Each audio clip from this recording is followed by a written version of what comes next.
results.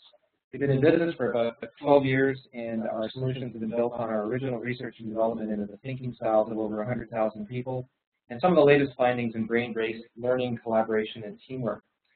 Our program today is to give you a series of practical tips and takeaways that can boost your brain.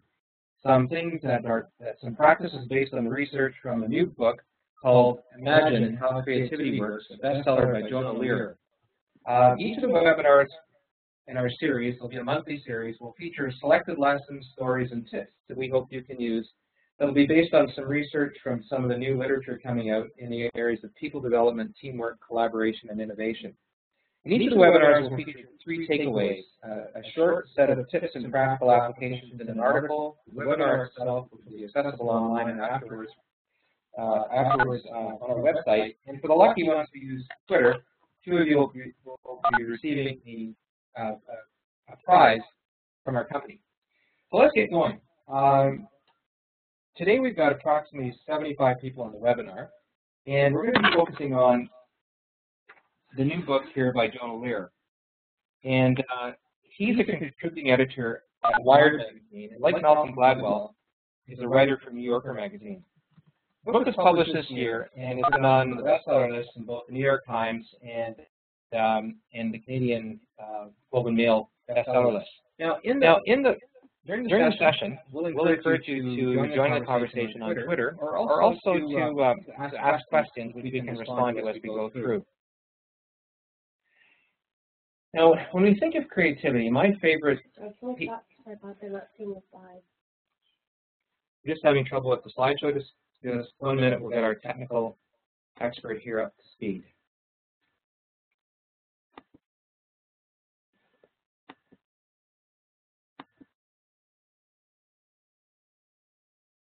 And I write my autobiography, it's going to be called There's Always Something. Okay. So just to reiterate, the webinar is based on the book by Jonah Lehrer, How Creativity Works, a best-selling book. And we're encouraging you to join us on Twitter, as well as to participate in the conversation if you want to type in a question. When we think of creativity, my favorite 2 innovators in the world were the Wright brothers. And I love this quote. The thing about smart people is that they seem like crazy people to dumb people. And when you're trying to innovate in a very difficult world of change, it makes it hard to get your ideas across, particularly when they don't fit convention. So why did I choose this book for this series, the first launch of the series? Well, creativity, collaboration, and innovation are at the top of most organizations' lists for what they need to do to sustain success. And Lehrer's book, like Gladwell's work, is kind of a refreshing romp through a series of bits and pieces drawn from the literature and research. It will help those of us who are in charge of people, work in teams, work in organizations, or as consultants, come up with new ways of looking at the challenges that they face. The U.S. military uses a term called VUCA, and they describe the world today as fraught with volatility, uncertainty, complexity, and ambiguity. Think of the Spanish banking situation. Think of the current malaise in the U.S. right now with the economy and the politics of that are going on right now. And think of the complexity of the problems that we're facing. We've never seen this kind of situation before, and everything seems to be ambiguous because of how things are connected. Well, if you take what the military say, I've added another word on the front end of that, accelerated. I think everything's going faster, and so the demand for creative thinking and creative ideas has never been as great as it is now. We need to find new solutions to complex problems. And where's that going to come from? From the minds, hearts, and spirits of the people we work with. The 5 creative ways we're going to be covering today when we are looking at the work of Jonah Lehrer are here on the screen, and we're going to walk through them relatively quickly. I'm going to try and make a couple of points in each one, share some of the research that he found, and there'll be a takeaway on each of the 5 with a little summary right at the very end of the presentation. Now, one of the things we're finding in organizations is that diversity is an extremely significant challenge, and it's also the solution. But when we look at diversity, we can look at it from 3 different angles. There's the easy way that in terms of how we look or who we are. And we look at our gender, we look at our ethnicity, we look at our culture, we look at our age, we look at our sexual orientation. We're very different, and the large urban centers of the countries that we live in reflect the diversity. The second level of diversity is knowledge and skills. People know different things. In most organizations these days, they've got a lot of smart people who come from different backgrounds in terms of their technical and educational background. And when you layer in the third element, which is where our company is really focused on for the last couple of decades, is on cognitive style, that when we look different and we know different things, when we come together, many of us think differently. And so it's how do you get a lot of smart people who have to do a lot of work in that VUCA environment onto the same page quickly and effectively. Our research has shown that, and we use this color-coded language, green for creativity, yellow for understanding, red for decision-making, and personal spirit is the element of resilience. What we find is in the workplace, this is kind of the range of diversity on a percentile basis, that we've got a mix of people who are creative, not as many as those who like analytical thinking or decision-making, but we've got a range of thinkers. And when we look different, we come from different places, and we think differently. No wonder diversity is such a challenge. When Lehrer looked at the issue of diversity, one of the things he found was that study after study shows that when there are complex problems to solve, excuse me, difference is the difference. Heterogeneous groups will consistently outperform homogeneous groups. When groups are composed of members who come from the same demography, who know the same things and think the same way, we don't get nearly as good solutions. So if you look at one of the studies he talks about is the importance of the outsider. Outsiders see things that other people don't see. The emperor has no clothes. And one of the stories he tells is of a woman from the U.S. in the 50s, whose name was Ruth Handler, and she had a daughter, Barbara. And in the 50s, her young daughter, she played with cutout dolls. Her husband was a Mattel executive, and she kept saying, you know, what if our daughter had toys that looked like more adult females? On a European vacation with her husband, she went to Germany, and she found something called the Bild Lily. And the Bild Lily was only sold in bars and tobacco shops, mainly to middle-aged men, because it was a curvaceous kind of doll. And she bought one back, but because she didn't speak German and she didn't understand the context, she thought this was kind of cool. So she brought it back for her daughter, and her daughter loved to play with this doll. She took it to Mattel, and they finally said, well, let's give it a try. It was launched in 1959. It was immediately a flop because Sears wouldn't carry it because it was a curvaceous doll. And you know what happened after that. The Barbie doll went on to be one of the great success stories. But it came from the mind of someone who wasn't engaged in the industry, who could see the opportunity and didn't come with all the clutter of the German culture on one hand and how they saw the Bild Lily, or the toy industry who were used to baby dolls and cutout dolls. So the power of the outsider is really critical. So in diversity, you know, let's take a look at how can we can increase our creative input in our work by stretching in ourselves and connecting with people who look different, who know different things, and who think differently from you. That's the first point. Diversity is both a challenge and a solution. Having a common language and a way to get on the same page can make a real difference, but you have to work at it. The second point is related to this. This is something that Lehrer talks about in his book, and it's called the power of cue. And the power of cue came from the work of a guy, like only a research professor would do this, a sociologist called Brian Uzi, who was from Northwestern University, who spent 5 years analyzing every Broadway musical produced from 1877 to 1990. He analyzed the teams behind 2,258 different productions to find out what was the formula for success or failure. Could he look at it from the point of view of sociology, which studies relationships, and look at the productions that included different combinations of professional writers, lyricists, librettists, producers, directors, and choreographers? Well, why is this important? Well, most of us work in project teams that are put together with a diversity of people with real differences in backgrounds to accomplish particular tasks. In many cases, we go to the usual suspects. You know, my son has a film company called Foresight Features. They're launching their 4th, 5th, and 6th films this year. And their challenge is to go beyond the conventional groups of people they work with and continually stretch themselves. Well, what Uzi found was that Q is a density measure of social intimacy and closeness. In other words, the higher the Q, the greater the number of people who know each other. Think of people who knew each other from high school and are still friends. Well, what he found was that if there was a low Q, which meant the people on the shows didn't know each other all that well, or a high Q, they knew each other really well, they weren't nearly as successful as an ideal sweet spot. And the low Q was 1.7 or less, which was associated with more failure, as the artists who didn't know one another didn't have enough time to collaborate and get things done well. On the high Q side, people knew each other too well, and even people like Cole Porter, Rogers and Hart, Rogers and Hammerstein, all had a decade full of flops in the 1920s, much greater degree than the norm, because they kept working with the same people. And those same people fell into the habit of only collaborating with their friends and the people they'd worked with before. And as a result, there were too many repeat relationships that tended to stifle creativity and didn't have that view that the outsider had and couldn't capitalize on the diversity. What was the difference?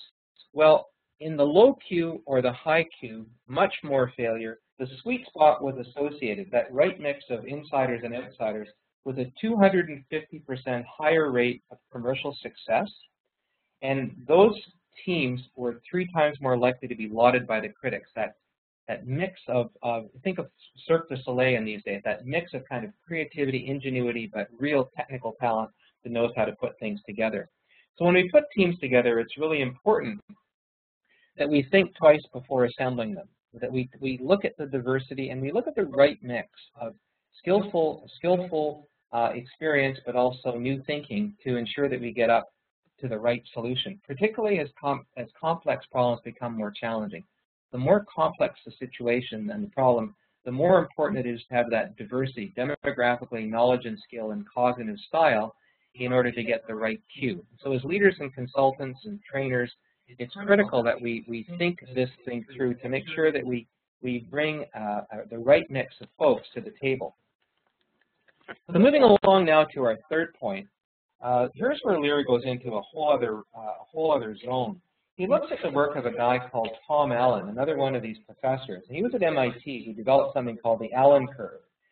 And he looked at people in the stock trading industry, and he found that the employees with the highest performing employees who produced the most useful new ideas were those that consistently engaged in the most interactions. This is the kind of thing that makes people on Facebook and LinkedIn light up. What he found was that you have to connect to succeed. If you're isolated, you fail. The more people you talk to, the more you're likely to come up with cool new ideas. So the trick in creativity and collaboration is to engage with, again, that diversity of people, but the frequency and intensity makes a difference. What he said was that this suggests that increasing the number of colleagues with whom an employee consults contributes independently to performance. And independently is the key word here, that office conversations are so powerful that simply increasing their quantity can dramatically increase creative production. People get new ideas and new insights when they talk to more people. The coffee machine and the cafeteria could be the most important places, not the boardroom, where ideas are generated and solutions are created. So that's a really key thing. So being able to be open and curious and ask questions when you connect, then you can make sure that you're much more likely to be successful. I found in the work we're doing, we meet people all the time, and what we're doing, we're a little bit like the Wright brothers. We've created an integrated solution for developing people and accelerating collaboration off a single platform. And what we find is that people are, I can tell in a nanosecond, is their openness and curiosity here are people pretty well satisfied with what they're doing.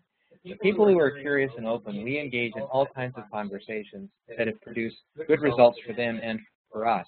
So the level of connection, the amount of connection is really key. So in terms of the takeaway of this third point, what Professor Allen found was if you talk to more people, you get more ideas, period. That frequency and number of interactions is critical. But somehow you got to reach out and grab someone. Somehow there was something in the paper yesterday that said the task for the week is say hello to everyone. And we're so good at kind of closing down and not connecting. So that reaching out and grabbing someone is important just to start the conversation, particularly when you're stoking on an issue or a challenge and you want to get that fresh input. So what happened was he found that the more people that professionals connected with, the higher the income was that the stock traders had, because they were much more connected to many more people and the better time they had. So diversity is number one. The issue of looking at the collaborative environment in terms of the power of Q and connecting for success. Now let's move on to the fourth one. The fourth point that he found in his work was get close or no cigar.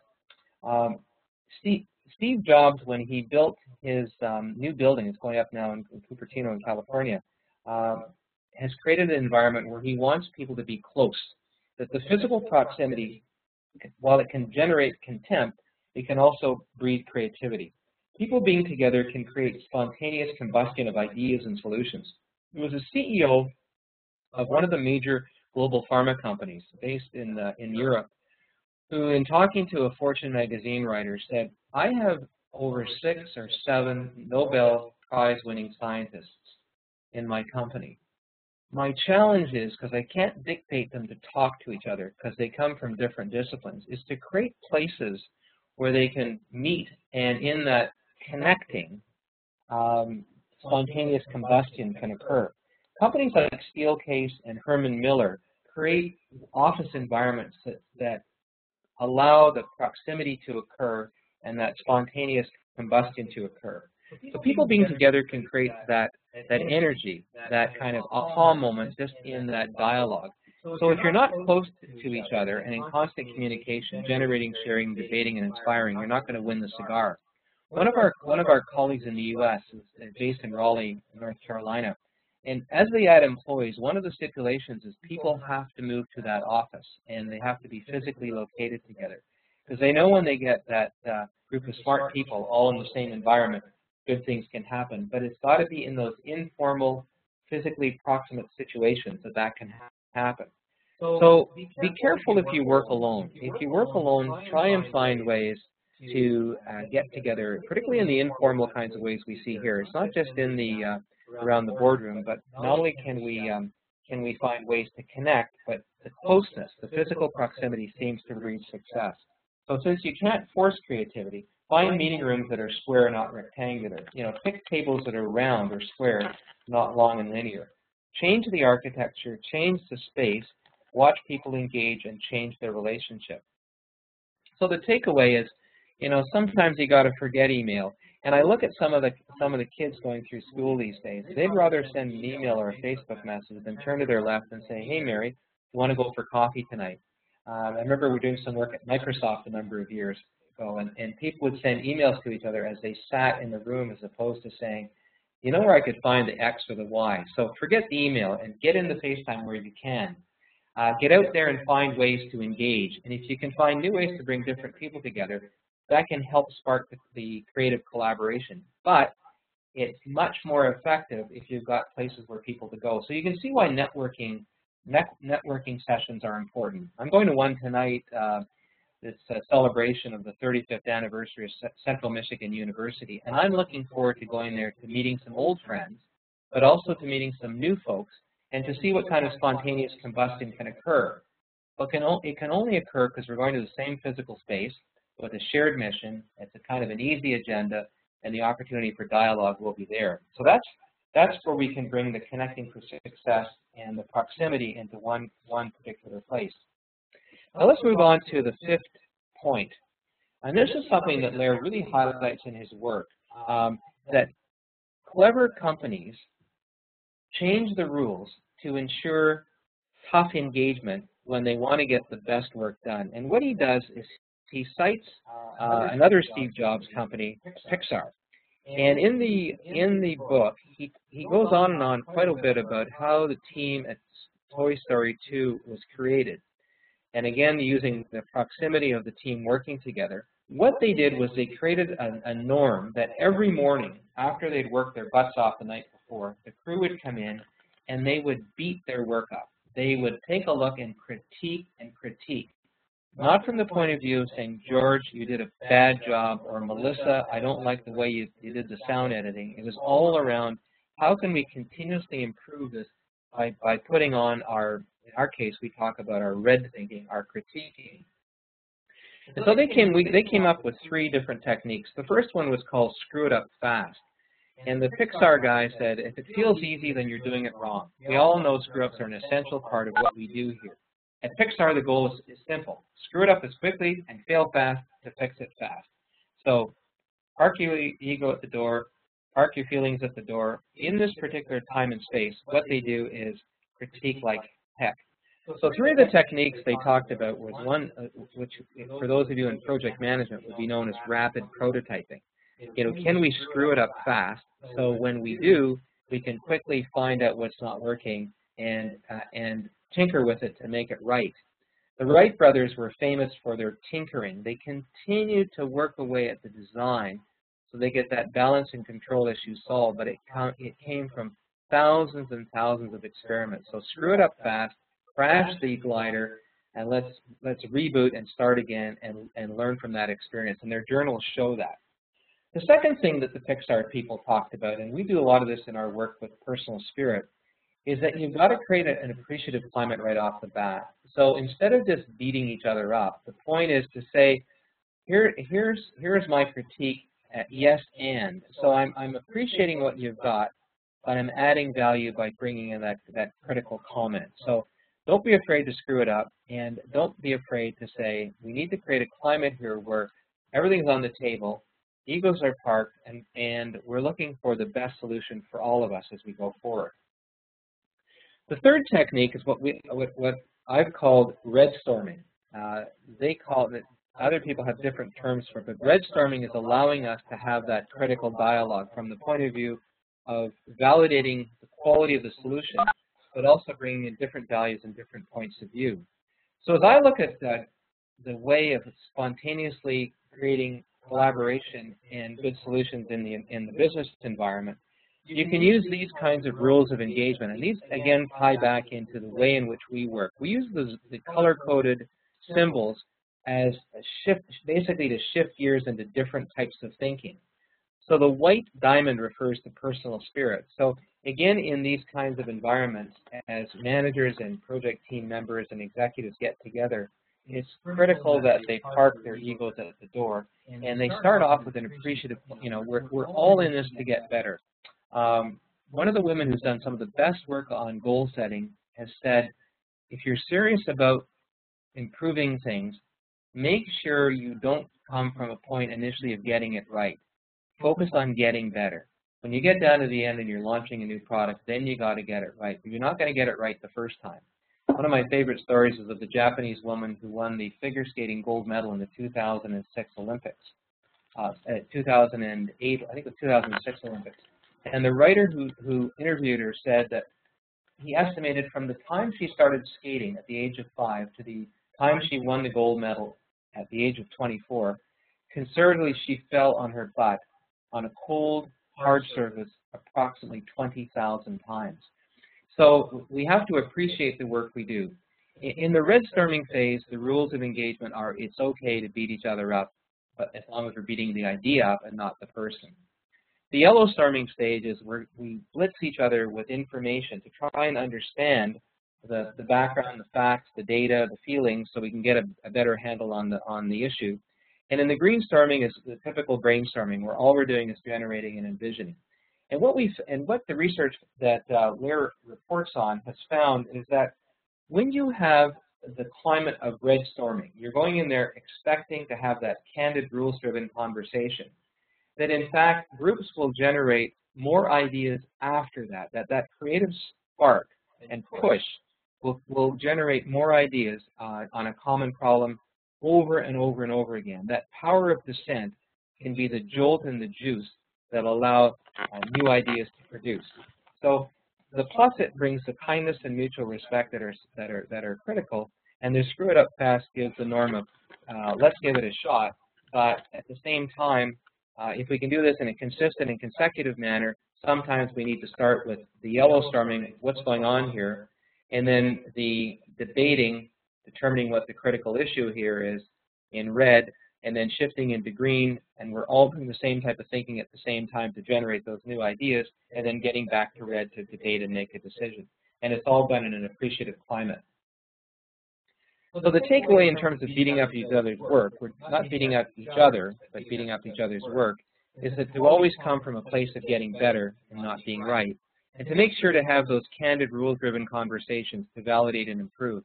And so the rules of engagement allow us to put on different types of thinking hats, to use a term that De Bono would use, or different mind frames or mindsets, the term that we would use, in order to generate creativity and accelerate collaboration. I mean, the thing is, we find that business today is like a team sport, and in our world of VUCA, of accelerated volatility and uncertainty, complexity and ambiguity, we all face too many complex challenges to be able to do things on our own. No one of us can solve all of these problems and come up with the right answers at the same time. No one of us is as smart as all of us. And so, as we, to summarize our key points again, mix it up with different people, stretch yourself to connect with people who look different, who know different things and think differently, particularly when you're stuck and you need to be able to come up with some kind of breakthrough solution that's more than just an iteration of the same old, same old. The power of Q is to make sure you think twice about who you bring together, and to get that right mix of veterans and newbies, that right mix, not too much of one or the other, particularly when time is important and the complexity is important. You need to get that blend of thinking and knowledge and experience and perspectives that is critical. We were meeting with a college group just on Monday, and they talked about the complexity of having so many cultural backgrounds in the room and the importance of respect and a common language and getting the right cue when they build their group project teams. The third point is to connect for success, to reach out to more people, to talk to as many as you can, have those conversations, and to do it in a way where you can find opportunities to network and informally connect, to see each other, to talk to each other, to share ideas, but to have the physical proximity, not to default always to email. Even picking up the phone is a big jump from sending an email, and to have that warm kind of curious, open kind of conversation, and then create spaces for meeting that aren't quite as pushed for time, and maybe have a whiteboard in the background that allow us to do some good thinking. And finally, in order to get the diversity of ideas working well together, to have different rules of engagement that allow us to beat each other up, to appreciate each other's work, but all based on a foundation of solid understanding and good information. And fiddling and tweaking and validating everything will allow us to come up with better ways of doing things. Just to finish off, because we're almost out of time, and I'd like again to thank you for your attention. For those who've been interested, we've got some certifications coming up in Toronto in September, October, November, and December. Mandy St. Germain from our team is managing our certification program. I would love you to connect with her. Our partner in Canada, the Canadian Management Centre, is offering a series of our programs on meeting and smarter meetings and lead and succeed in 4 dimensions in both Toronto and Calgary over the next few months. And looking ahead to our next webinar, we'll be having one our Wednesdays at 1 for 1 p.m. Eastern Standard Time in One Smart World on July 18th, 2012. We'll be sending out invitations for you. And the focus of that webinar, because it will be the middle of the summer and we're probably drinking beer and having a good time, would be to take a look at, as we get ready for the fall, what are some ways we can make positive change? And we'll use the work of Charles Duhigg, whose book, The Power of Habit, has been on the bestseller list for the last number of months, and it'll build on some of the themes that we've talked about today. So just to wrap up, I want to thank our team from One Smart World, Lisa Wiele, who helped sort of conceptualize the webinar and put the program together and connect with all of you, with Mandy St. Germain, our program manager here. And we look forward to staying in touch. We ask you to contact us with your questions. Send us information at our info at email@onesmartworld.com. Give us a buzz on the phone. And if you're on Twitter, please Twitter us at OneSmartWorld, and we will respond. We will be picking 2 of our participants who participated on Twitter to win a lucky prize of the 40i 4 Dimensions Inventory online that they can try it for themselves or their colleagues. So on behalf of Mandy St. Germain, Lisa Wiele, and myself, and all our colleagues across North America who are our associates and partners, I want to thank you for your time, and I look forward to joining with you in a conversation between now and our next webinar, and hopefully having you tune in at that time. So have a great day, have a smart day, and we look forward to connecting in a month. Thanks for your time.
Okay, so the recording will stop now.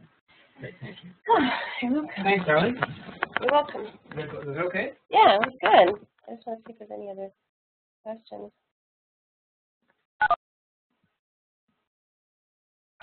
That clock, I was watching it like I wanted to finish right at 1:30. I think we went over by a minute and a bit.